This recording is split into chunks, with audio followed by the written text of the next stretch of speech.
any unintended consequences or problems, especially as it relates to their particular global role?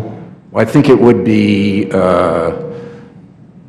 there might be unintended consequences of undermining the voice of the New York Fed as it talks about implementing policy and how it's overseeing the markets on behalf of the Fed and the Treasury and the FSOC and others. Follow up on an unrelated question. 2912 seems to place emphasis on price stability over employment.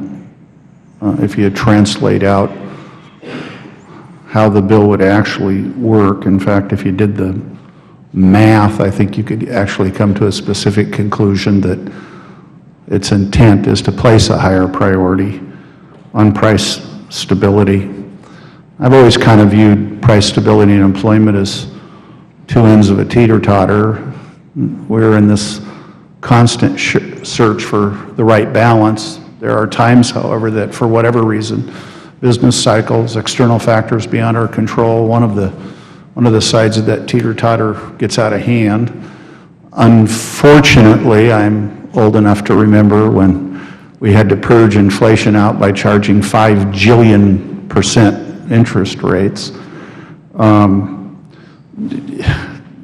Does it strike you that structurally placing a priority of one over the other really constrains the Fed's ability to respond situationally when it's the other side of the teeter-totter that's got problems?